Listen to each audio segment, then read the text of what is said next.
my main message is for everyone who's watching, every single one of them, remember that you are literally pure white light. You are the ultimate creator. You are all the power. You create all of your experiences. And the more you step into your power, the more you speak from your heart unapologetically, the more you remember who you are, the more you get to share your medicine with the world. You don't need a piece of paper. You don't need a diploma. You don't need what society tells you. You need to be worthy because you are worthy for existing.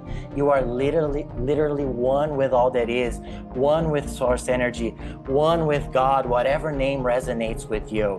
And so when you come from your heart, you're literally channeling who you really are through the physical vessel that you were given to experience this cosmic video game. And the more you do that, the more you create heaven on earth, the more you help yourself, and the more you help the collective, because we are one.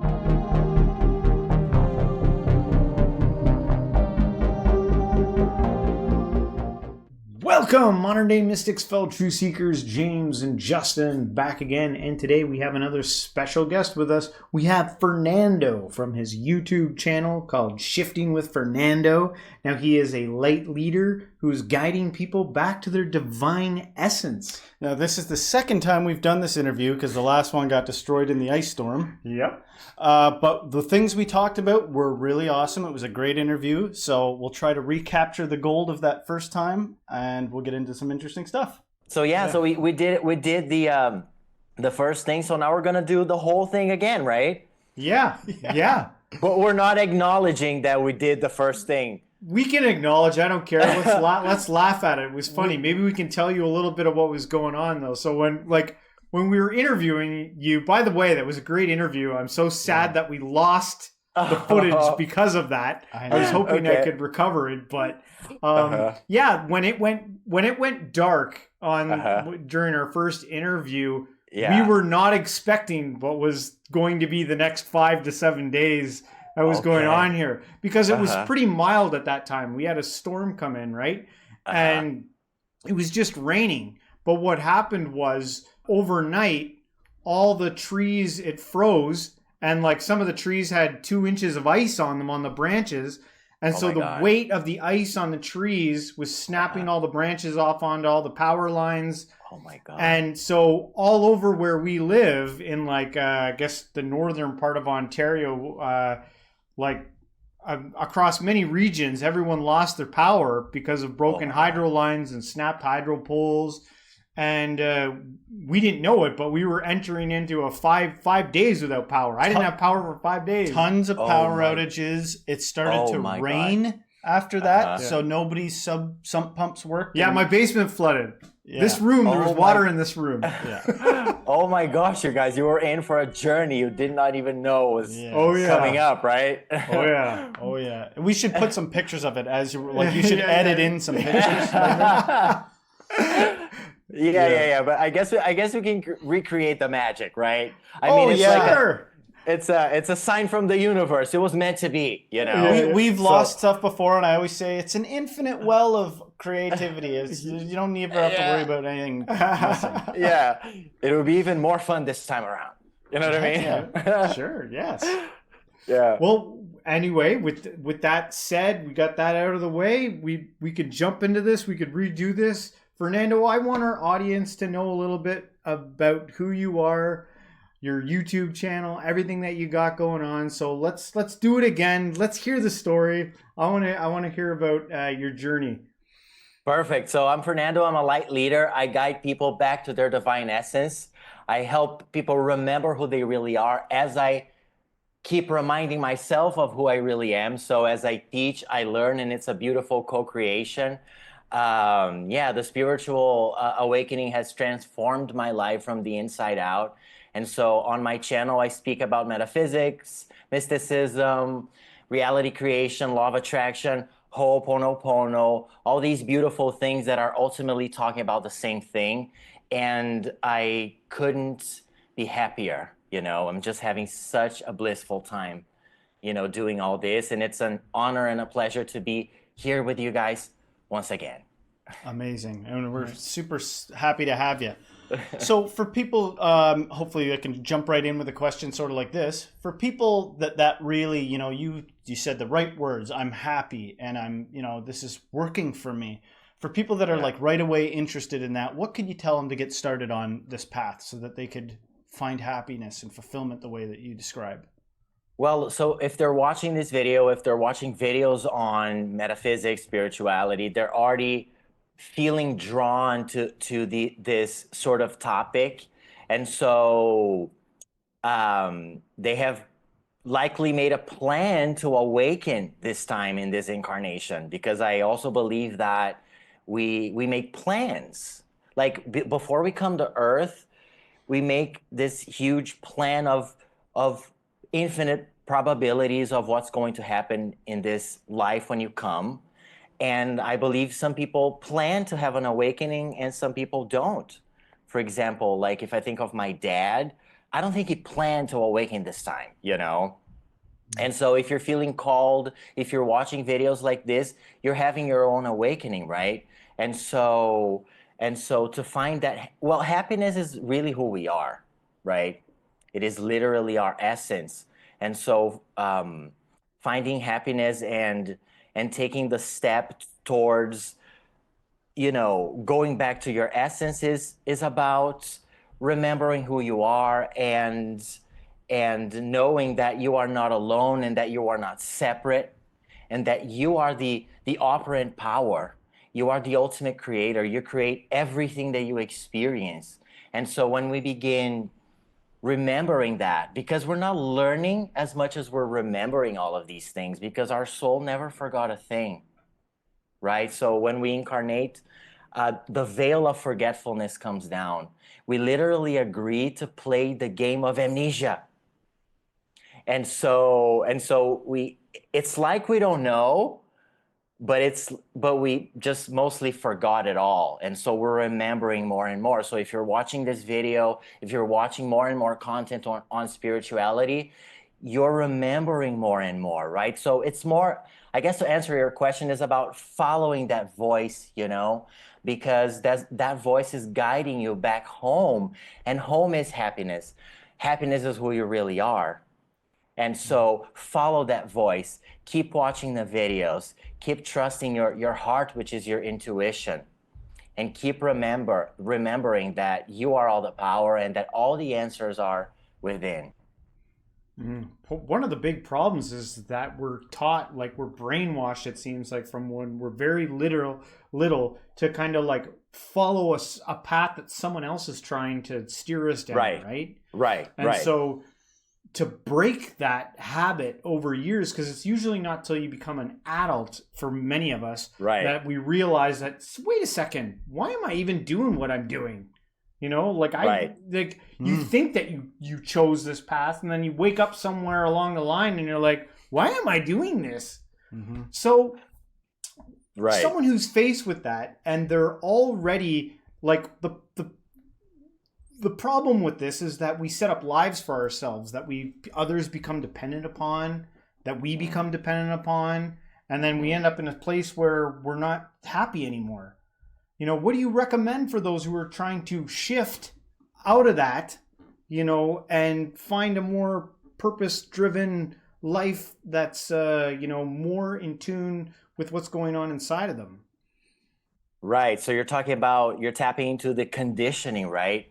That's so ingrained in all of us, and we're born as pure consciousness, of course, like consciousness with amnesia, but still pure consciousness, pure white light, and then layers upon layers upon layers of stories upon stories, right? That we hear, that we begin believing in, and that we ultimately end up becoming.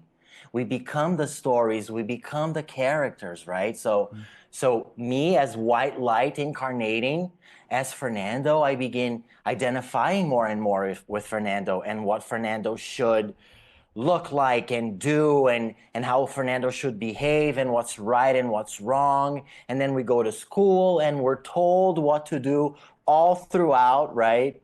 Mm-hmm. And then it's like, okay, pick a major, like pick what your career is going to be. And it's like, Now I get to pick something. I wasn't taught to pick anything, right? It's Everything like, from the overt to the subtle, everything from pick your life career to fix the way you talk. You're not speaking quite right. Like on a personal level, man, it was a struggle for me to learn how to like express myself properly because there was an assumption that you ought to behave a certain way. That's like that never goes away. It's just that's society, right? You know, that's cultures, subcultures. exactly. I have felt the same way growing up. It's like you're masking, right? You're not Yeah. really being who you are because it's like you get to fit in. You have to fit in. You must fit in because if you don't, like you're a weirdo, Mm-hmm. and like, right? And it's very interesting because when you begin to awaken, it's like you begin to remember who you are, and then the conditioning is exposed. And it's like, wow. And at the same time that it's freeing, it's like, oh my gosh, like you really can't go back anymore. Like stuff you see that you can't unsee. And so to give you an example, I had my awakening, and so I began to see all of these things objectively. It's like, I am not this, I am not the character, I am not the conditioning, but I have been behaving accordingly all along, right? And is this serving me? And so you realize that it's not. So you have two options there. It's like, I'll either go back asleep and continue to conform with this thing that's not really serving me, or I'll just keep waking up, right? I'll And keep pretending that Oz is a god in Emerald City and not a dude behind the thing with running a machine. I'll just pretend I didn't see that. yeah, Won't work. it's like, right, exactly. I am the avatar. Let's go back to being the avatar, and I'm powerless, right? Yeah. And so I began, like, I stopped socializing. I stopped hanging out with my friends and with relatives. I began to just stay in my home more and more, meditating, reading my books, watching the videos, you know what I mean? And I was talking to my sister recently, and she began sort of having a bit of her own awakening when her life took a 180 turn last year. And she confessed to me more recently that when I began like isolating more, she was like, I didn't really understand, because like, what are you gonna do alone in your house, meditating and like not playing your part in this game, like in this collective agreement that we made up, right? We made it up. It's not like it came from source energy itself. Like we made it up, but we forgot that we are creating it all collectively, if that Yeah. makes sense. Yeah. And so as she began awakening more and more, and realizing that like not going out was serving her more, she was like, wow, I finally understand, like Yeah. like where you were coming from, People take for granted things like, oh, if you're alone, there must be something wrong. Because it's not just society. It's like you might go to a medical professional and be like, I'm really concerned about my cousin there. They've been alone by themselves a long time. I'm just concerned. And what's really going on, and you know what I mean? And the doctor might actually respond with like, yeah, no, that's not good. It's a bad thing to be alone.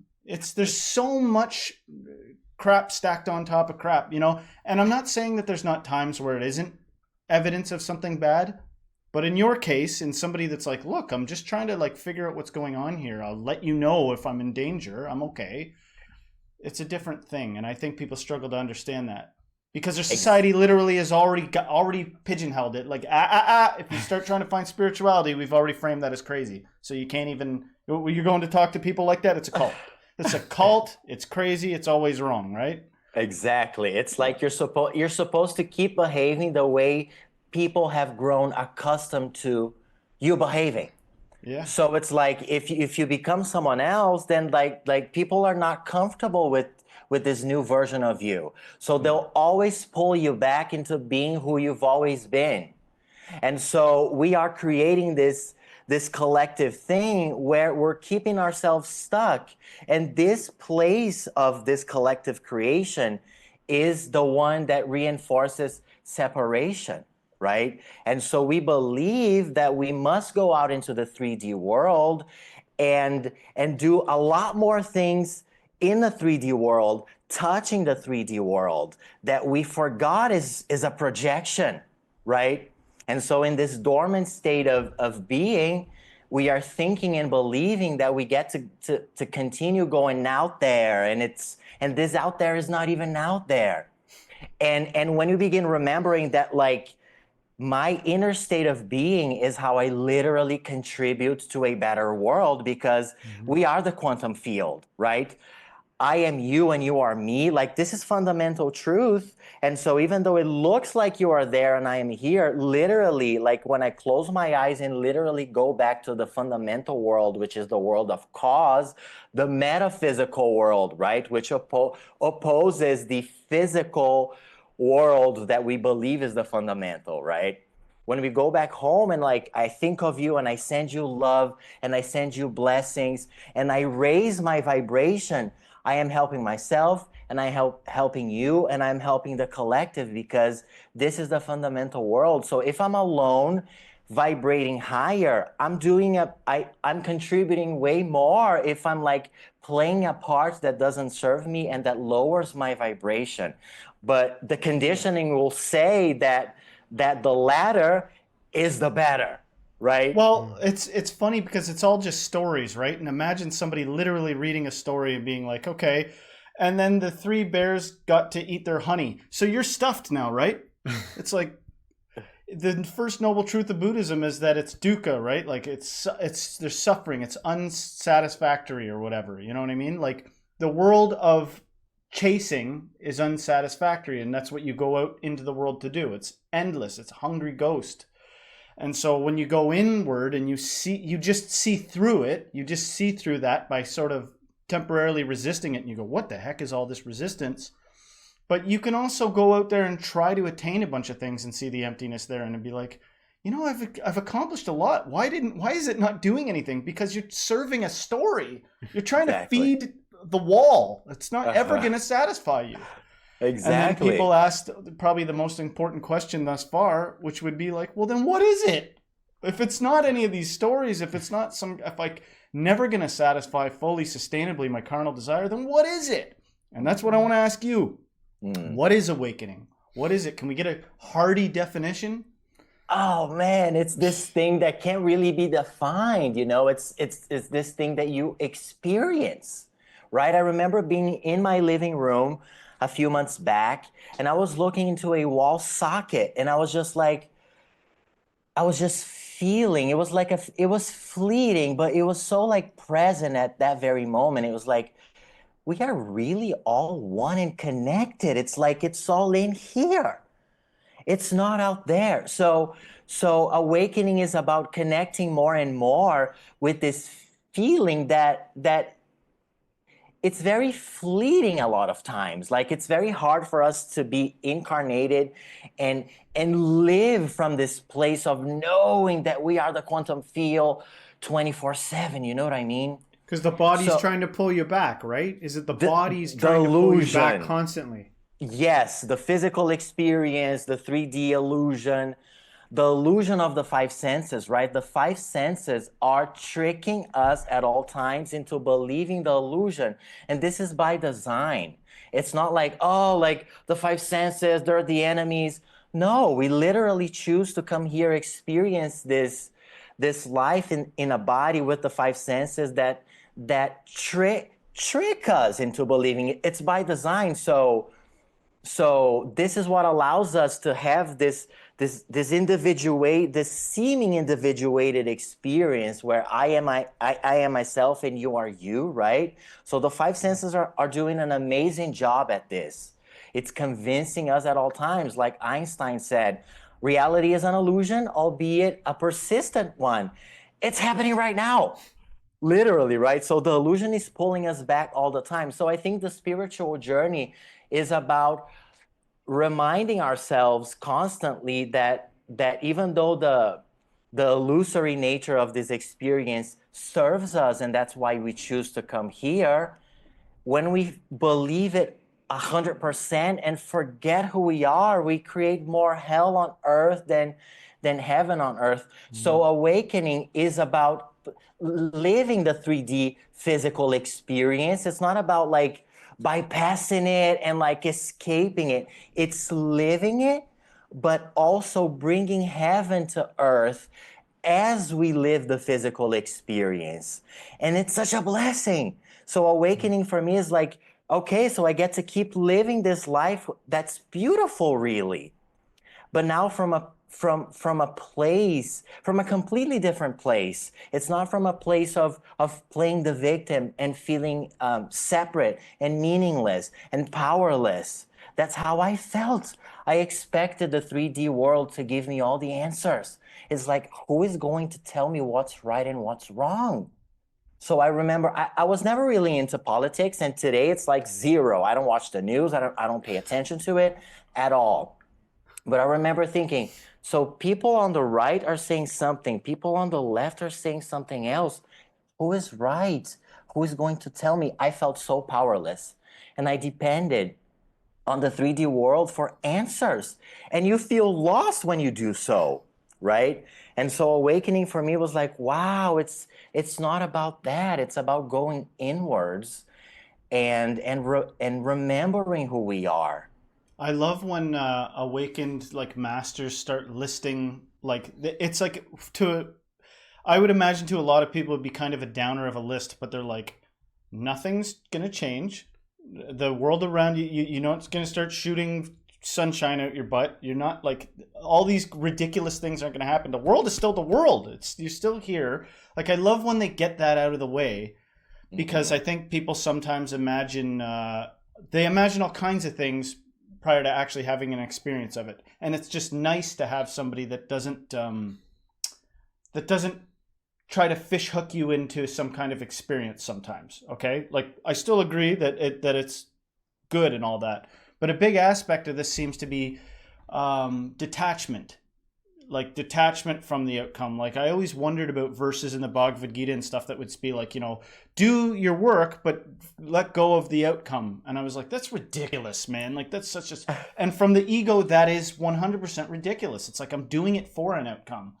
But I think from the awakened state, it sort of becomes like that. It's like, yeah, you're here, you're in it, this is happening, but you can see through it. Whereas before, you're liable to get sort of myopic and hypnotized into all kinds of stressful things. I was saying to James right before we started, I said, watch this. Any given moment, I could conjure something I should be stressed out about. And it took a minute, and then I would like present them a thing. I'd be like, oh, this is what's going on. I got to deal with that. Let me put that aside and think of another one. Oh, this is coming up. We got to be stressed out about that. But I was like, so at any given time, there's something you could find to be pessimistic and stressed out about always. But we act as though the goal is, I'm going to reach a final thing where there's no more problems and everything's going to be good. But to me, awakening teaches something different than that. It's like, no, you just got to be awake to what's not real about you, which is primarily conceptual, which is in the realm of concepts and stuff like that. They all conflict with each other and are paradox and everything anyway. Like, we are all going to die, right? Like, the bodies, the vessels, all of them. But we act as though we live in anticipation and hope as if this body's eternal. It's not the part that's eternal. Exactly. And so I think awakening helps with all that stuff. I have a question brewing, but I'll say. Well, we mentioned politics, I'm someone who sometimes follows that stuff. We even follow it on the channel sometimes. But sometimes I feel like now I see it from like an outside meta perspective. There's no team picking. It's kind of like watching a movie. And I feel like you don't get yourself so emotionally attached to everything that happens in your life. Now, this is something that builds, I find, for me at least, over time, right? Where for someone else, maybe it happens more sporadic. They get a stronger insight quicker that just like detaches them instantly from...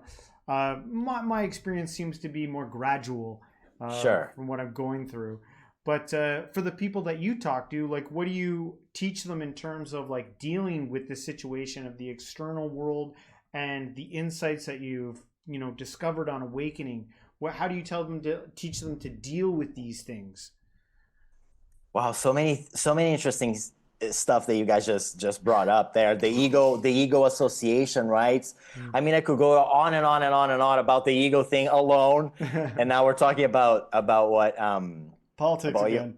about what you just said. Yeah, about what are we paying attention to, right? So you were just describing that. For you now, it's like, so I take it that you were more like, you were into politics prior to awakening, and so this was like your Well, I thing, wouldn't even I'm claim assuming. to be awakened. I'm just saying along the spiritual journey, I find myself less attached to it. It's not about picking sides. It's more of being an observer, appreciating it, realizing that it could go anyway.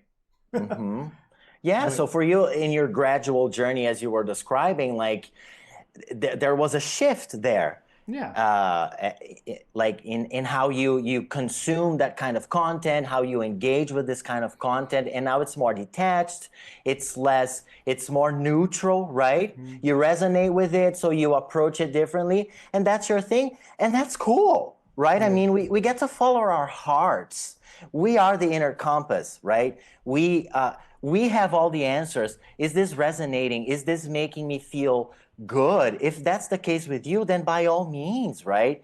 When we speak about watching the news and following, all these politics stuff, it's usually it comes from a place of us doing that and vibrating down low, right? If we're watching the news and we're buying into the fear, then we're like home watching the news and it's like, oh my gosh, the world is pure chaos. Like, my mom watches the news a lot, and I was able to clearly see how that literally drops her vibration, and it doesn't help her life, and it doesn't help the collective, because she's the quantum field. You know what I mean?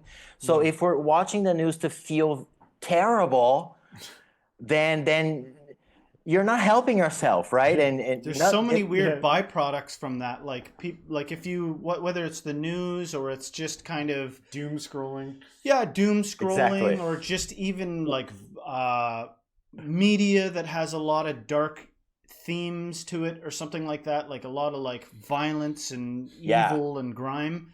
It's designed that way, right? To sell the news stories and to like make money and to keep people in fear ultimately, right? But please go on.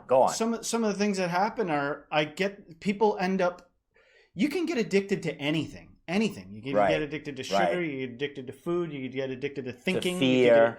and you can get addicted to fear. And you can get addicted to argumentation. You can get addicted to, and it's weird encountering someone like that when you're kind of like a blank affect and they're like been consuming news 24/7 and they're like, aren't you afraid? What are you going to do? You know what I mean? You should be scared because I got my house in order, but you should be afraid.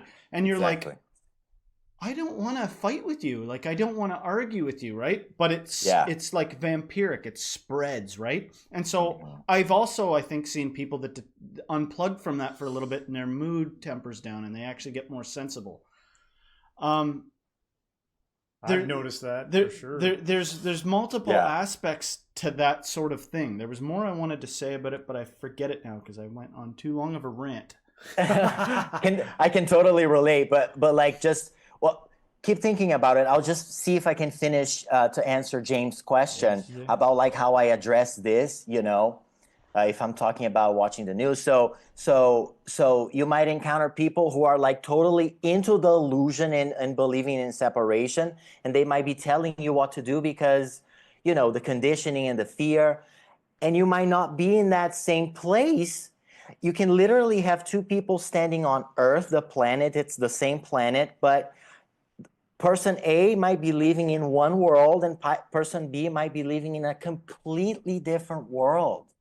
We live in our own individual worlds and we create this world with our beliefs, right? You will always prove yourself right. So when I stopped socializing, one of the reasons was because it was not matching anymore. And so people will try to tell you what to do and suck you back into the illusion. You know what I mean? Oh yeah. And you might feel triggered, and then you might say something back, and then your vibration is low, their vibration is also low.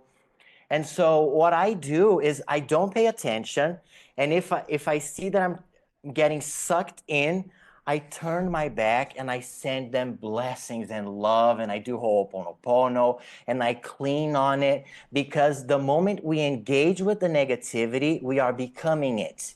And so we are magnifying that density, that darkness that is seeking transmutation, that is seeking alchemization, right? And so if we fall asleep and feel triggered, stressed, angry, pissed at what's going on, then we just fell right into the trap. And so my way out of the craziness is to turn my back and send love, love, love, love, love. So this is what I do. I do it with everything that I experience in my 3D, in my own unique world, you know? Yeah. And so this has nothing to do with the conditioning, right? If you compare like what the conditioning tells us to do and all of this that I just said right now, you know what I mean? Yeah. For someone who's asleep, it's like, what are you doing? You know what I mean? Like, it's completely crazy, right? Yeah. But Oh, yeah. Yeah. I want to talk about that. I know James has a question for you. I just wanted to say it's powerful that when you said you create your world with your beliefs. right. So the hard thing here is, how does someone break their belief? So the first thing is feeling called to a spiritual path. I believe, because when you're called to a spiritual path, you're being called to going back home while on earth. And so you begin remembering that you are the ultimate creator. You are the operant power. You are so powerful. You are literally the universe in physical form, creating everything. And so if the world is chaotic, this means we are collectively creating it with our mind. The first Hermetic principle, the all is mind, the universe is mental. There's nothing physical. So the conditioning is based on the illusion of physical things and separation, right? And so if we're buying into the illusion, we don't know that our beliefs create our realities. We think that we have nothing to do with it. We're the victims. We have nothing to do with anything that's going on, right? And so it's a place of powerlessness. And by the way, powerlessness is a frequency. This frequency is very low, just like fear, just like shame and guilt and all these things, right? So as you begin awakening, you begin remembering that you are creating it all. And so you begin understanding and remembering that the beliefs, the ideas, the stories that are in your subconscious mind, they are they're like apps, computer programs that are running in the background, that they're producing and projecting out into the 3D world that's not even out there because it's a projection, right? Those things that are, in resonance with that belief, so it's projecting out. So when you begin awakening, you begin remembering that the stories you have inside of yourself are being projected. And so as you begin doing that, you begin regaining your power, and then you begin changing the stories. If you're fast asleep, you're not ready, and that's cool. That's okay. It's okay if people are asleep. They're not ready. They didn't plan to wake up right now. That's cool. But as you begin waking up, you regain your power, and it's like, I'm creating it. And Ho'oponopono, which is the philosophy that's all about taking full responsibility for whatever is going on in your 3D experience, is about knowing that you put it there. So what stories am I running in my subconscious mind? What beliefs are in there that's creating all this? Like the belief in lack that I planned to acquire early on in this experience. So I planned this. I knew that my parents and my family would provide me with this opportunity to buy into the belief of lack and therefore experience all of it, so that I could wake up and transmute that while in body. Because the time is now. The earth experience is where we have the contrast, the density, so the fear, the scarcity, right? The low frequencies. when we're here, that's when we have the chance to transmute it and to transmute the darkness back to light. So, oh my gosh, scarcity, I'm not enough, there's not enough to go around, I will never be able to provide for myself. These were all the stories that were in my mind growing up. And as an adult even, because I woke up, I had an awakening at 37, you know what I mean? So all those years. And now finally waking up, oh, it's a story, I'm creating it all, it's a belief. It's a belief. Is it easy to flip a belief like that? Not always, because it's so ingrained. One of the things I Right? have a few things I repeat say. One of them is the idea of finding someone and going like, okay, I can teach you how to become a millionaire. I'll walk you through it. So teach you where to invest, and within a couple of years you will be a billionaire. Or I can make you be absolutely happy with nothing and you won't care about becoming a millionaire, but you'll be completely happy forever. I still feel like most people would be like, what? I don't want to be the second guy you describe as a crazy person. You're crazy if you don't care about. It's like you can either chase the thing or you could be happy with the piece therein of what is the reality of your situation. And the reason the belief is hard is because it's compound belief. It's not like one belief that you can test and go away. It's a yarn ball. This thing is dense and the roots go way down into your body. Right. And your body even reacts depending on what you're thinking about. Right. And it's like, but imagine if you were freaking godlike and you could sit on a beach in your underwear and be the happiest human that ever existed. Is that appealing to you? And it's like, no, I'm a crazy homeless person on the beach. It's not going to make me happy. It's like, well, then you have your reward then. Then you're not willing to do this, you know? In that book you read, what was it? The Yoga Diary? Yogananda's book? What is Paramahansa Yogananda's huge bestseller. There's some crazy stories in there. Yes. And one of them, the guy goes to I only know this secondhand from James paraphrasing it to me. But one of them, he goes to the teacher and he's literally like, if you don't accept me, I'm going to kill myself. And I trigger warning. He goes, I'm going to cancel myself. And the guy goes, all right, go do it. And then the guy goes and does it. And then he gets brought back to life by that. Nobody do this. It's a story. But I'm saying it shows the dedication. And then they bring him back to life and then he makes him awaken. Says, now you're ready. You know, and I love crazy stories like that. What's the other one where he makes the guy imagine a palace only to awaken and they're in a cave meditating together with a bunch of dudes or something like that. Like this idea that I'm going to find satisfaction in all these things. I just think it's an endless rabbit's chase. And what you really are pointing to when you're obliterating people's beliefs like that is it's like, this is radical. This is radical. And some egos are so strong that it becomes an exorcism. It might look strange to get rid of all those beliefs, you know what I mean? Because from a young age, you better be successful, you better get married, you better have a bunch of grandkids for me, and you better do this, and you better do that. So many of us are conditioned to death, all the way, even from the earliest memories of a parent giving you a kind of a shameful look based on something that you don't even know what you're supposed to be ashamed at. It goes deep. And when you're exhuming all that and tearing it all apart, for the answer to be something that is antithetical to capitalism society. The answer is, oh, you don't have to participate in this Monopoly game we got going on here. They're like, well, that's crazy. I'll take my mad, endless pursuit that leads to war and death and divorce and all kinds of things. I'll take that over peace. What's truly insane here? You know what I'm saying? Yeah. So as you were saying all this, I was thinking about attachment, which you mentioned before, or non-attachment, right? So all these beliefs and these stories that we ultimately ended up becoming, because we identify with those so much, then we become attached to them. So do we want to let go? So that's the first question that maybe we get to ask ourselves. If we don't, then we're maybe not ready to shift these deeply ingrained stories, the beliefs, right? Like, I am this identity that I bought into, all the stories and the beliefs, right? So, and to tap into what James was saying about the process being gradual, and my awakening has been gradual all along. Like, some people have more abrupt awakening experiences, and some people have more gradual experiences, smaller awakenings throughout. And this has been the case with me, right?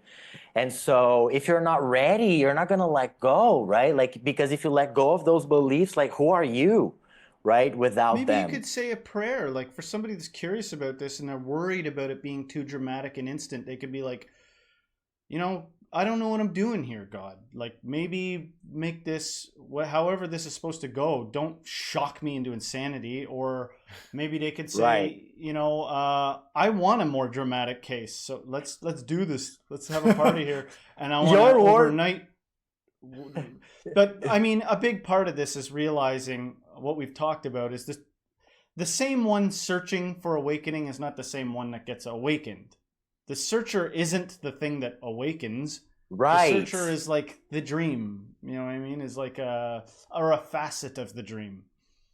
Yes, exactly. Like when you're searching, I have heard of so many stories of people like, I was looking, and searching, and I couldn't find it, because we're thinking that it's this huge theatrical thing it's simpler. It's so in our face, we miss it. You know what I mean? Yes. And so yes, it's like, oh man, yeah, like it's Like the literally, simplest thing. Like this, yeah, like something that not even anyone couldn't realize. we're covering it up. Yeah, Yeah. exactly. I heard an analogy once of like where truth was hidden, you know? Oh, I don't remember the analogy now, but it's like they hid it inside so that no one would be able to find, right? And so we're looking to the outside world for the answers, which is tying back to what I was saying before. We're conditioned to looking outside of ourselves. And so it's like, where is it? Where is it? I'm looking for this awakening thing in the out there, and it's like it's in you, and you're looking out, you're never going to find it, right?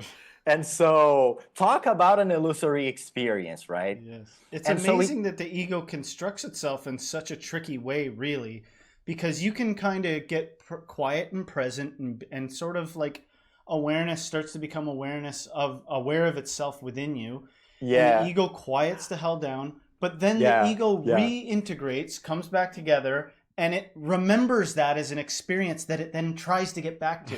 It's like, it's never not there. You're only ever clouding it with this ego nonsense. Well, it might be part of the Yes, game yes, anyway that yes. like if Source wants to experience duality, it has to make the illusion Yes. really, really, really tough But- to break out of. If Yeah. that's what it wants to experience. Exactly. The five senses, the Yeah. design, it's designed that way. Because when we're not here, there's no such a thing. Like, I know I am you and you are me. Like, it's so obvious, it's mundane.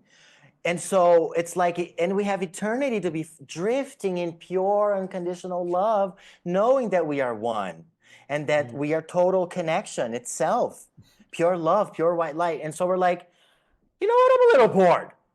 How about, going to try that being a planet human. over there that literally the experiences of total separation, you're totally going to forget. Imagine I come up to you guys and I'm like, guys, I have this drug here. If you take it, you'll forget completely who you are, and you're going to have an experience, but it's going to be like a new experience. You won't forget, you won't remember who you are. Let's do it. You'll probably be like, girl, no. You know what I mean? Like, I don't want to do this. Right? Like if we're thinking about the character on Earth, like who wants to forget who they are? Like have an amnesia. No, nobody wants to do that. But as the powerful, infinite, cosmic, eternal beings that we are, it gets to a point where we're like, I want to do it. I really want to have this experience of not being you and you are me. I want to feel the separation, And then we get here and it's so dense. It's like, oh my gosh, it's so much harder than I expected, Yeah. So some of this has to start to stretch beyond the realms of like communicatable. You know what I mean? Like there's old terms that most people heard of, like peace that passes all understanding and stuff like that. Like you wouldn't say that unless you were trying to point out that it's very difficult and impossible to explain the connection, like non-duality fully realized. And I think about, I've been thinking about like deeply awakened people. And if it's like you take the concept alone that you are me and I'm you and it's all one thing, okay. So does that mean like you could lead the thought towards, does the awakened person then look at like a violent criminal attacking someone and be like, wow, there's an aspect of myself that still needs some work. You know what I mean? That I must have some part of me that is still out of control for me to be doing it, because that's me. But I actually think with deep awakening, there's a recontextualization of everything. This is where I think it gets confusing to people that are like have to be able to explain things logically. Mm-hmm. I think that with deep awakening, you can get to a point where you don't even see the same things that you quickly categorized as good and bad the same way anymore. It's not, your relationship to it is different. Yes, it is. Mm-hmm. Which maybe you could talk about. Yeah, like, so we're talking about 3D consciousness versus 5D consciousness. That's what came to mind right now. So 3D consciousness is duality, right, wrong. So you're seeing something. That's what you were saying, right? You're seeing like violence in the 3D world, right? Injustice, yeah. And we're exactly injustice. So we're quickly jumping into judgment, right? This is wrong. Even for things we're like, this is good, this is better, like to the detriment of the things that we judge as not being good or right, right? So this is the third dimensional consciousness. The you know, like the Schumann resonance, the frequency of Earth itself is rising, right? And so the great awakening is happening. We're shifting from the third dimension consciousness to the fifth dimension consciousness. Did we skip over 4? What's 4? Exactly. Yeah. So. Well, 4 is literally what Neville Goddard called creation, which is also known as the quantum field. So we manifest, it's the field of infinite possibilities. Everything that was, is, and ever will be is already there because everything is happening right now, right? It's simultaneous time. And so the past, the future, the present, all the possibilities, everything that can ever exist, that existed and that exists right now is there as pure probability. And so with our mind and heart coherence, which is our manifestation equipment, we draw from the fourth dimension, from this field of infinite possibilities into the third. So yeah, this is how I see the fourth dimension. So the fifth dimension consciousness would be like the consciousness more like the spirit realm where there's no judgment or duality. And so in my practice, and again, I'm having the human experience. I have judgments. I have my ego. I'm not above it. But how fun, what a blessing that it is for me to be able to practice looking at something that my ego would quickly jump into a judgment and be like, this is wrong. And to be able to like feel the presence and practice non-judgment as I bless the very thing that is called the negative, hurtful action, right? And you also mentioned, what is like something being in you, right? That is causing that reflection to you. I think you mentioned something like that when you see violence and you're like, there's got to be something in me. I just mean to somebody that is so fully identified that they can confidently say like, there's no separation with me. I truly do. My life, I experience my life as you. I experience my life as one thing. Exactly. And I was just joking around that. I think if you were going to take that literally, you might assume that person would see the things going down and be like, "Oh, I'm screwed up. I'm really screwed up in the head for me to be for this to be what's going on." But I actually think with deep awakening, it recontextualizes what is anyway. Like so much we don't understand. You know what I mean? Like I don't care if somebody's enlightened or not. You don't act that whole scenario I described of you were witnessing a violent crime. Newsflash, you didn't know that guy was protecting his daughter or something like that. Like it wasn't even what you thought it was to begin with. Exactly. Yeah. But to go on kind of a different thing, we're getting into the woo-woo. We're getting into the metaphysical. I don't know how many people are going to even are following with us. I think you should post this to your channel, because if they follow you, they'll know what you're talking about. Yeah. But I would say, I think for a lot of people, there can be fear approaching awakening. They're like, well, what is this? Without an experience of it, this is frightening to me. And you know what? I don't want to be pushed down the water slide. I don't want to be pushed into something that is crazy. But oftentimes, after it happens, it turns out to be you survived, and it's not that bad.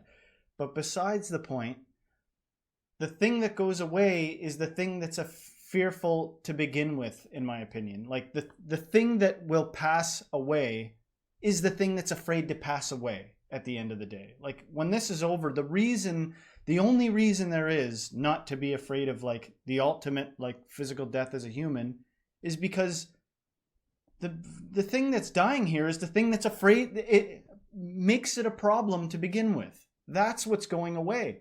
But people will be like, no, I don't want to lose that. I'm crazy if I'm not afraid of that. It's like, that's what I mean by it's compounded. The ego structure is so, if you're in the realm of proving things and you're in the realm of logic, it's a tough thing to sell. You know what I mean? It's not like a lucrative business. Like if you came on here and you said, I'm going to teach you 5 easy ways to lose fat and be rich. You know what I mean? That's to hook the ego in. But when you're talking about the truth, I find it a little bit difficult to explain just why it's good. And some of it ends up being because you don't realize how much suffering you're already in. Maybe because your stories have supplanted your actual value you put on experience. If you're experiencing in real time, it speaks for itself. But if you've supplanted your actual experience with a narrative or a story, then that's the conditioned thing. Does that make sense? Do you have any? Do you ever have people that are curious about what you do, and then once they kind of like get into like talking with you and stuff like that, they realize that they didn't know how much they were suffering? They're like, wow, after talking with you and going through some of these things, it's opened up things in me that now I didn't realize I was kind of just a spin off of what you were talking about. Yeah, my experience, sharing my truth on my channel. So what I do is I'm like, this is how I feel, this is my truth, and I'm going to speak on it unapologetically, Yeah. And that's what I do. Because then if I used to be very afraid of what people thought of me and how I behaved and the thoughts that I had and how I would be perceived and how I would be judged, for thinking things and for saying things. And the awakening experience has brought me this freedom to be like, because now it's coming from within and I don't need validation from the external world because that's what I believed in. And so like, who am I to say something? Am I being validated by some external permission slip that's going to allow me to speak my truth unapologetically? I was lost. And I felt lost. And so because I now know that it's coming from within and I'm speaking from my heart, it's like I speak on this unapologetically because I feel this. We are the universe. It's like, it's not figuratively, it's literally. And so as I do that, I end up attracting people that really resonate with what I'm saying. So the feedback that I usually get, it's like, wow, this principle that you tapped into in your explanation, and then the story you gave about your dad to illustrate that really resonated with me. And now it finally clicked with me that I was blaming like the hurtful actions that my father or my mother, did to me when I was young. And now I fully realize that I'm creating this. And so if I want to shift this, I get to go within. So I don't know if I'm answering your question, but no, that was perfect. I actually really like what you said because there's something very authentic about that. Like, the approach that you're talking about, like, I'm going to speak about what I know unapologetically it saves a lot of time. On this show, I do a lot of for instances. Like, I'm constantly imagining who might be confused or who Exactly. might be contradicting Exactly. it. And I'm so sick of doing that. This I is just the want to be like, conditioning. the bottom line is that this is how it is, and you know what I mean? Exactly. What do you want me to tell you? You can live in... See, I'm already doing it. I'm imagining fight back. Exactly. You know what I As mean? long as you're coming from your heart, like, does this feel true to you? Because the condition will be like, some people might not agree. You might be judged for this.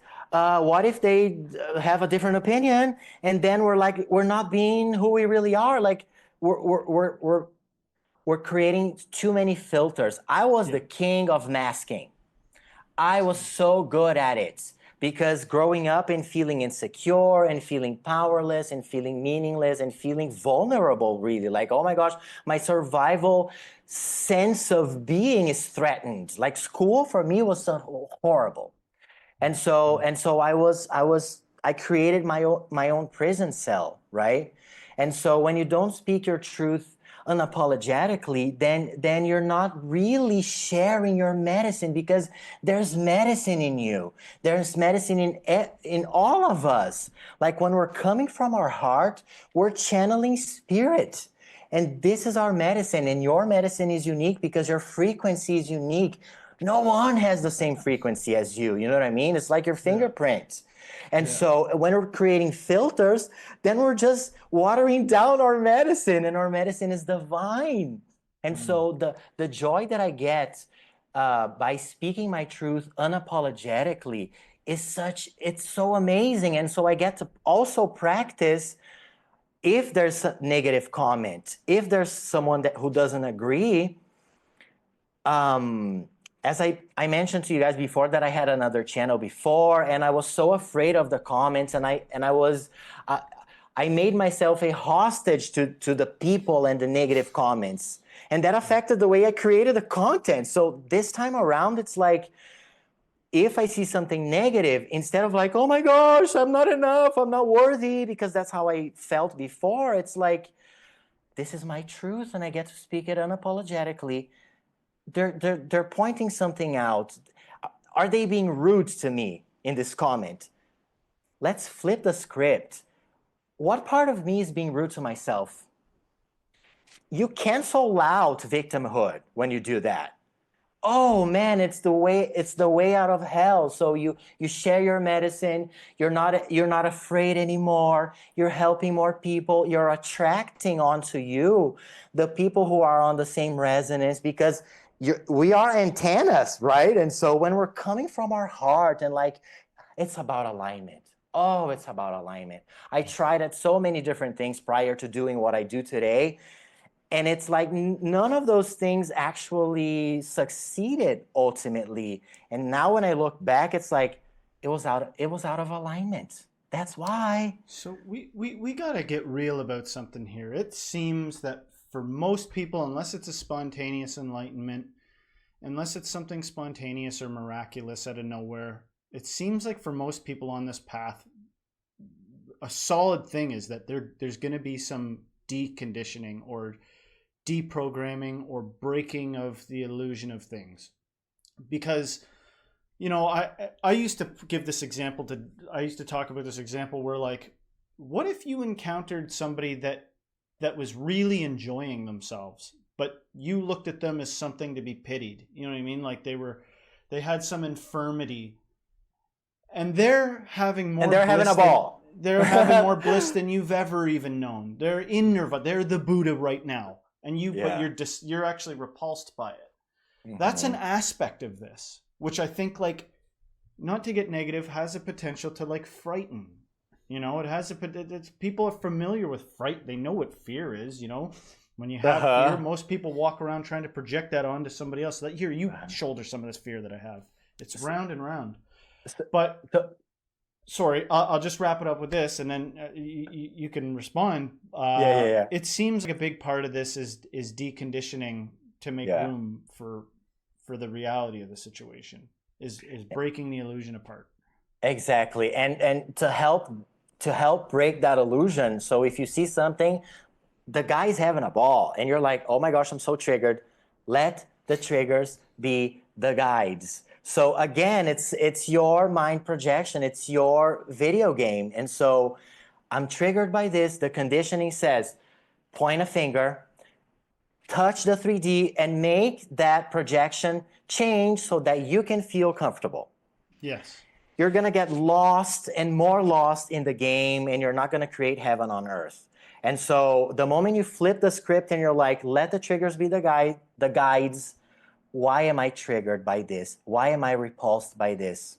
What story, what belief, what idea is inside of myself that is causing this projection that is triggering me? Because the triggers are the guides. When we take them for what they are, teachers, we expand more and more. And so I began doing this and I never stopped. And so there's no more space for victimhood. When there's no more space for victimhood, you have canceled out so much of the conditioning. And but that's how you... some of those triggers are so deep. I know. Like we're talking about like excavation therapy sometimes, because you might find that with the example that I gave, that it's an early memory. You were at a public thing one time and you saw somebody and you noticed even your parents reacted a certain way, and so you assumed that some things ought to be judged, some things are to be pitied, some things are to be admired. It's so deep sometimes. I know it is. You imagine if you didn't have any of that, right away the ego is going to go, no, don't want it, sounds crazy. That's what the ego impossible. does. Yes, it's going to keep it. You're not going to smoke the ego all of a sudden, right? I mean, it's a gradual thing. So you get to practice on a daily basis with every single little trigger. No exception. You know, it doesn't only have to be the big one that triggers something from like this core wound from the past, you know what I mean? Every little one, it's like, oh my gosh, this is a little triggering. What is this showing me? You know what I mean? I had a situation with a Reiki woman as soon as I had my awakening. And I had a story that was active in my field of older women who abused me. And this stemmed from my third grade teacher who called me out when I was 9 years old and I drew something inappropriate, not even knowing it was inappropriate. And she called me out in front of everyone. And that story became a thing for me. And so I experienced older women triggering me because, oh my gosh, authoritative figures putting me down. I experienced this over and over, but I wasn't aware of that story and that pattern then. And then I had my awakening. I had known of Ho'oponopono already. It was early on, but I had already known. And then I had a situation with a Reiki woman that triggered that very same wound. Same story, just a different character there triggering me. And that person is like literally a teacher going like, are you ready now? Are you ready to transmute that trigger so that it can leave your field and go back to universal mind and go back to light? Are you ready now? She literally blocked me from leaving the room. She started touching me. I was like, please just let me leave. She wouldn't. I yelled. I felt horrible. I left. It was a disaster.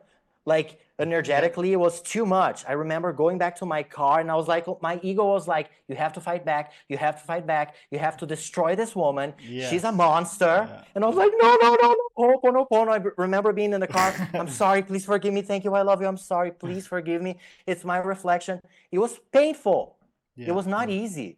But I stuck with it. I stuck with it for days and days. My ego was like this looping machine saying things in my mind. You have to fight back. She's a witch. She's a whatever. She's like, you know what I mean? She to protect you, for survival, to protect you. You know what I mean? It's the commonplace.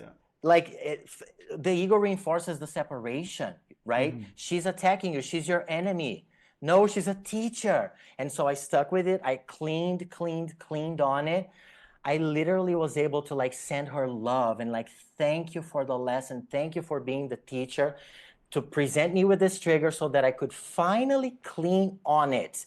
After that, I have not experienced another situation where I felt triggered by an older woman. Do you know what I mean? So the triggers are the guides. From the right perspective, I think every bully, every horrible thing, it's possible. I don't want to like offend anybody or something, but I think it's possible to get to a point where you see it all as like Of course I'm grateful for every single thing that happened to me. Of course I'm grateful because I arrived at like the truth through all that. You know? Exactly. Being grateful for. The truth is like eternal, consistent, and static. It's the only thing in town that is that way. Yeah. And so all of this stuff, if it gets you there, I believe that you'd be shocked at what you can eventually feel gratitude even for. Exactly. It led me to this. Yeah, thank you for saying this, because gratitude is not only for the things that are evidently and obviously pleasant. Yeah. Of course, let's practice this, yes, but also if you're able to be grateful for the hardship, you're alchemizing it all. When we don't learn anything with a trigger and a traumatic experience or a difficult situation, we're not learning anything. We have eternity. There's no rush. You will not be judged. It's all good. But it's like, do you want to keep doing the same grade over and over and over? Again, you're not judged, then you have eternity. But like, how about moving forward, more expansive, creating more heaven on earth, right? Because when we bring heaven to earth, oh my gosh, like it's what an experience of a fun video game to play in. Do you know what I mean? Like it can be so much fun. Oh yeah. Yes. And so let the triggers be the guides. That's my motto, Well, you've said it a few times now. You've said the Ho'oponopono a few times, and maybe some of our audience out there is like, what is he talking about? Maybe you could explain Ho'oponopono and talk about it. Perfect. So in a nutshell, Ho'oponopono is about taking full responsibility for whatever is showing up in your experience. Full responsibility. What does that mean? There's no exceptions. The ego mind will be like, oh, in this case, it's not your fault. Like in this case, you are the victim and I'm enabling you to fight back, right? So full responsibility means there's none of that. Even if you don't understand, you might be faced with an experience that's like, this is crazy. How am I creating this? How am I responsible for this? Sometimes you don't know, because we don't perceive it all. You said it before, like we don't know everything that's going on. We only pick up on a fraction of the whole ocean of energy that's going on. So sometimes we don't know. Sometimes we might have a pretty solid idea. But regardless, it's like, I am the creator of all of it because you are the universe. This is an empowering message. Full responsibility does not mean feeling shame or blaming yourself or feeling guilt at all. It means you're responsible for it because you are the powerful creator that you are. And so you're experiencing this because there's something in your subconscious minds, there's something active in your field that you might not be aware of. It's okay if you don't know. You can clean on it. And so the main cleaning tool in Ho'oponopono is the 4 simple statements. I'm sorry, please forgive me, thank you, I love you. And so as you see, there's I'm sorry, there's thank you, and I love you. Thank you is the expression of gratitude, right? When you're in gratitude, you are, even if you don't know, you're practicing Ho'oponopono because you're cleaning the energy. You're transmuting the energy. You're cleaning on the subconscious programs that are causing those reflections to you that are strange and that are triggering you and that you are responsible for. And so when you clean on it, you don't engage with it, you don't magnify it, you don't amplify it, you don't become it. And so it's your way out of hell. This is Ho'oponopono in a nutshell. I could go on and on and on and on and on about it, but just to quickly add to this, there is a man who passed a few years back called Dr. Hugh Len. Ho'oponopono, it's an ancient Hawaiian healing technique. Dr. Hugh Len was a Hawaiian man, and he was the guy responsible for popularizing this ancient technique, in the world, along with Joe Vitale, which is he's a writer, he's an author, and he's also in the book The Secret, Joe Vitale. So they made Ho'oponopono way more popular than it was before. Dr. Hugh Len, before Ho'oponopono was popular, he was called to work in the Hawaiian State Hospital to take care of the mentally ill patients that were there. They were very violent. They killed. Like very violent people with very violent criminal histories. So Dr. Hulen went to the hospital many times, but he did not see the patients once, ever at all. He would just roam around and look at their files. He didn't have sessions with the patients. He didn't prescribe medicine, none of that. He would look at their files and see what had happened. And so because he's now aware of what's going on, he is now responsible for those. A parenthesis here. He would also say, did you ever notice that whenever you perceive a problem, whenever you're a witness to a problem, whenever you experience a problem, you are literally there? Did you ever realize that you are the common denominator of all the problems you have ever become aware of? Fascinating, right? So he would read the files of the patients and he would clean on all of those things. I'm sorry, please forgive me, thank you, I love you. Because now it's part of his experience, so he's responsible for that, and now he's cleaning on that. Over time, all of those criminal patients were released. They were transferred to more like less intense security facilities, and everything shifted. Like you can literally Google this story. It's a popular one, and it's like, guys, this is a miracle, right? So this is like, that man believes this deep down in his core. And so it's like, I see something weird in my video game. It's my responsibility. Full responsibility. I'm sorry, please forgive me. Thank you, I love you. Now, there are other cleaning tools that he would talk about that you can use to clean on the memories that cause the projections. But yeah, this is Ho'oponopono in a nutshell, which also ties in with metaphysics, mysticism, reality creation. You are all the power. You are the creator of everything. So it's all one thing in the end. Hopefully I answered your question. Yeah. There's something revolutionary about it, because whether it is metaphysical and like literal, like meaning if I see somebody who I assume is struggling and I think to myself, I'm sorry, forgive me, I love you, and God bless you, I'm grateful, or whatever. Sorry, I can't remember exactly the way the list went. Let's say I did that, and then that person, sparkles come off them and they walk away and they're healed. Whether it's that or it's an internal game, it's still revolutionary and powerful, because it stands in the face of what the more, I believe, common reality is that when people lay their head down at night, they go, how am I going to get more? How am I going to, wouldn't it be awesome if me and the people I deem worthy to in my life have their needs met and this. There's a vast difference between that and a flipped inside out perspective, which is I just want everybody to have precisely peace and happiness and fulfillment and goodness. Everyone, without exception. You know what I mean? I'm not even going to consider myself. The difference in thinking of that, I think, could reshape the way you see reality. And again, I think that there's potential to go deeper there, and then the way all of it is regarded changes. Because you got to remember, these people are on their own paths, right? According even to this belief system, there are some people that came here to do that. They came here to have a hard time.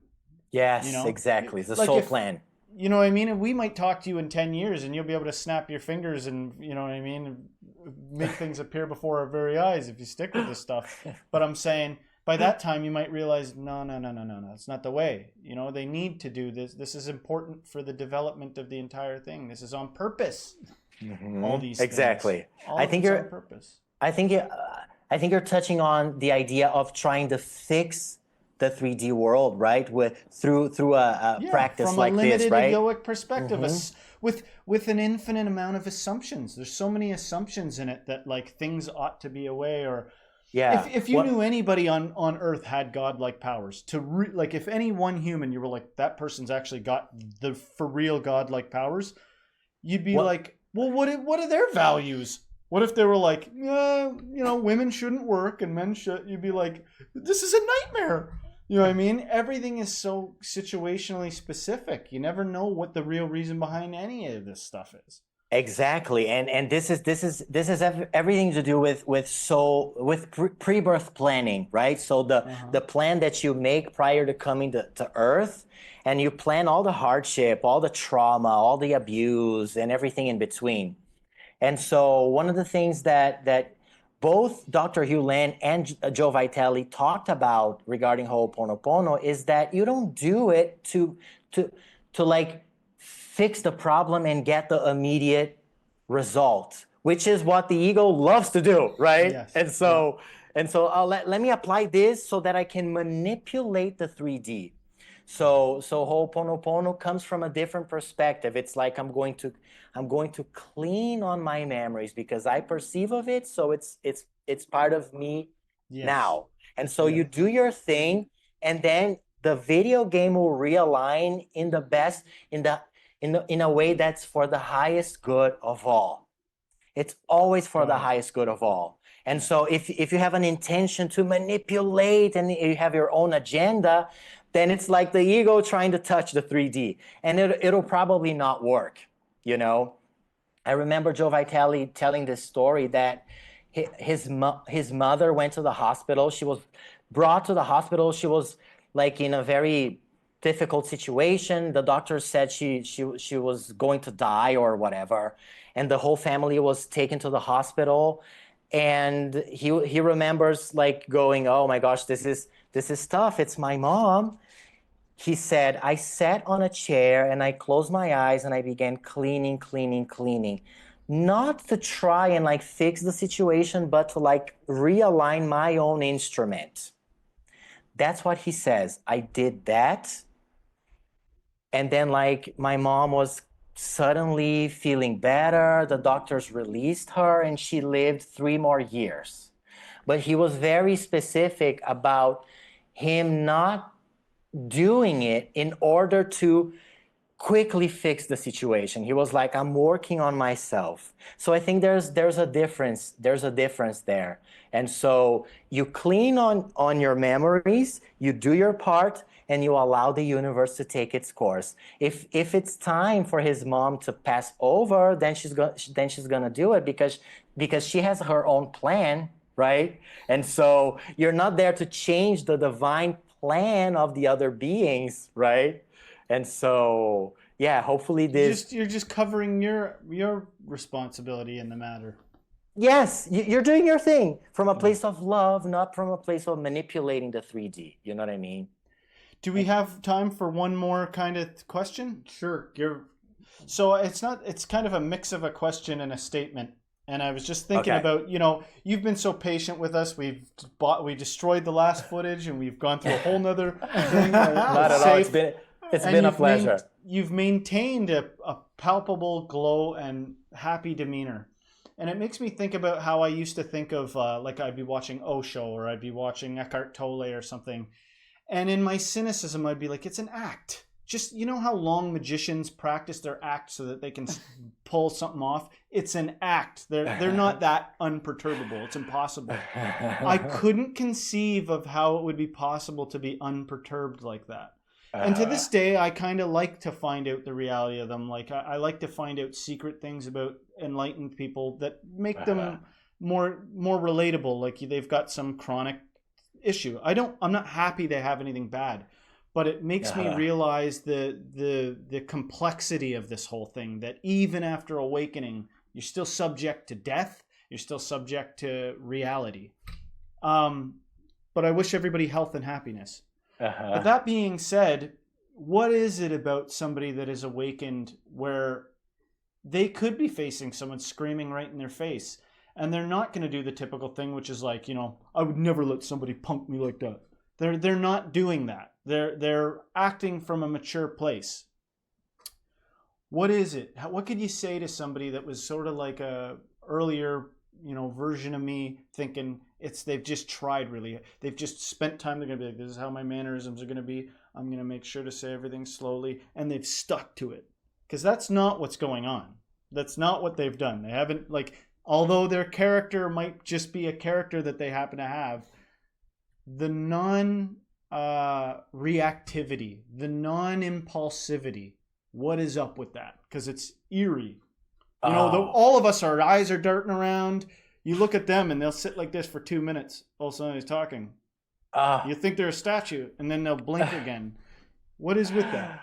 Oh, I just love that. I mean, you were talking, I was thinking of Eckhart Tolle, and literally now when you're like staring into space, I was just thinking of pure presence, right? Yes. That some beings have more connection to, right? Yes. Is the eternal present moment that is undisturbed by the noise. I mean, you see it passing by, but it's more like the clouds. And I feel like the more you spend time there, the more you hang there, right? You hang out there and you chill there. Why would you put a dirty coat back on? Why would you put a shabby, uncomfortable coat back on? You might be sucked back into the ego perspective, right? Yeah. And so for beings like that, it's also about soul evolution and pre-birth planning, right? So Eckhart Tolle had a huge awakening early on in his life, and it was abrupt, right? He literally, it's something that for most of us, well, we feel those things, but it's way more fleeting. I have had very fleeting moments where I was like, oh my gosh, but then it's gone, right? And then it's like illusion all over again. So my practice is about resorting back to that more and more and more and more. For beings like that, the veil is very thin. And so they see the what we call the chaos and the hardship for what they are. It's not fundamental. Yeah. When we cross over and we leave the body, the NDEers, they say that it's like, oh, it was just a play. It was just a play. I can see the actors coming on and leaving. Like, why did I take it so seriously? So someone who's very present and sees through the veil way more effortlessly, it's like it doesn't bother them as much as someone who the veil is very thick and you identify with the character and with victimhood. It's like a spectrum, right? It's not like A or B. So if you're more like towards the end of victimhood in comparison to a being like Eckhart Tolle, which is more on the other end of the spectrum, you know what I mean? Then it's easier to be sucked back into the 3D perspective. And then it's like chaos, they're attacking me, I have to attack back. And so you get caught up more easily. Oh, I think it ends up being wiser to be the non-reactive, non-impulsive way. Like it even works out better, which you wouldn't think if you were used to an environment that's kind of based on your reactivity. Like you ain't going to make it in here if you don't react. Yeah. If you've been traumatized and conditioned hard enough, that's going to be tough. But if you can get yourself to like a relatively sane state of being, then it obviously turns out to be the far more wise, mature, lead to more peace and beauty. Yeah. To not be so prideful and reactive. And Sometimes you can prep yourself for that, but like every now and then you get caught off guard. Something hits you when you're not ready, and then you lose it, and you're like, oh man, you catch yourself. Exactly. That's a teacher coming and being like, you're ready to shift timelines? You know, like if you pay attention and you use that as a leverage. Yeah. If you leverage that situation, then you expand faster, you know? And yes, this is true. This is the path. So getting more towards this end of the spectrum is literally the spiritual path that we get to practice on a daily basis with the guides, with the curveballs, with the triggers, the curveballs, the hardship, right? Yeah. And so the more we do that, the easier it becomes for us to literally feel and identify more with eternal presence, right? And so if you're here and you're wanting to be Eckhart Tolle, like it's too big a leap. So it's not feasible, right? So we get to remind ourselves that it's a gradual thing. So if we take one step at a time, baby steps, with every little trigger, with every little curveball, then we're on our way. This is what I consider to be the spiritual path, you know? And some of those guys, those like teachers, guys and girls, after they are deeply awakened, they'll go to like a prison situation and go talk to inmates and share some of what they've learned. You know what I mean? Like that's like going back. Like I was imagining some guy in a brutal environment being like, that's it, I'm just going to be the Eckhart Tolle of this situation, and everybody just beating the shit out of him. Like, you know, Exactly. You know what I mean? Like Exactly. there's some situations where it's like, you got to do what you got to do to survive. But even after abiding among spiritual people and abiding in that presence, they'll actually go to some places and try to reach into hostile environments. Well, Fernando, I want to thank you so much for being on the show. You've been a ray of light, literally, as the sun is shining through that window on you, taking up. Sun was supposed to go down an hour ago. I know the light of the sun is glowing upon you right now as we speak.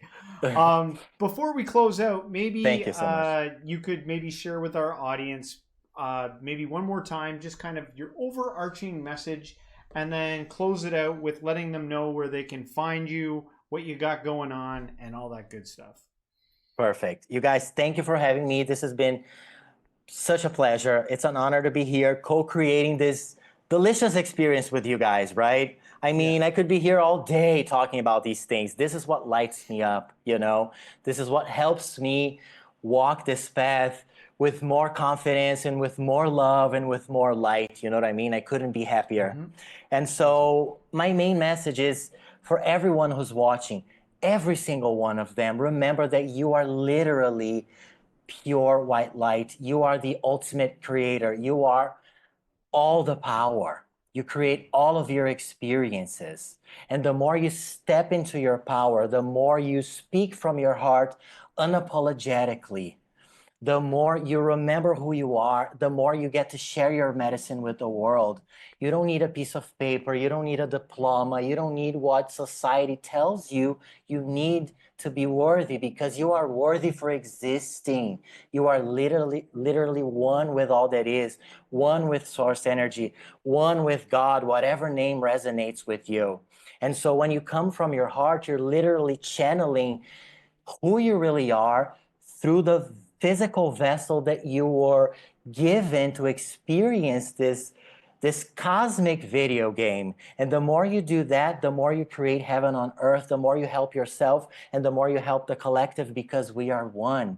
And so step into your power, speak from your heart, and you will attract into your experience everyone who resonates with you to co-create this beautiful experience. You are all the power. You are all the power. Remember that all the hard experiences are teachers guiding you back home. The more you do that, the more you leave victimhood and the more you expand. And it's a beautiful, beautiful journey. And your journey is unique, totally unique. When we're on social media a lot of time, for a long time, and like doom scrolling, it's very easy for us to begin comparing our journey with other people's journeys. It's a trap. Remember this, it's a trap. Don't fall for it, because your journey is unique. You are exactly where you're supposed to be. You are unique, you are beautiful, and you came here to shine your light. And I love you.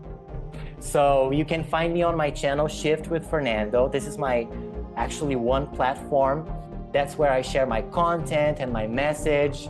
And hopefully, if you resonate with what I'm saying, you will enjoy spending some time there. And thank you guys for having me. It's been Brilliant. Such a pleasure. Beautiful. Yeah. Thank you so much, Fernando, for Brilliant. joining us. It was awesome. Thank you guys. See you next time.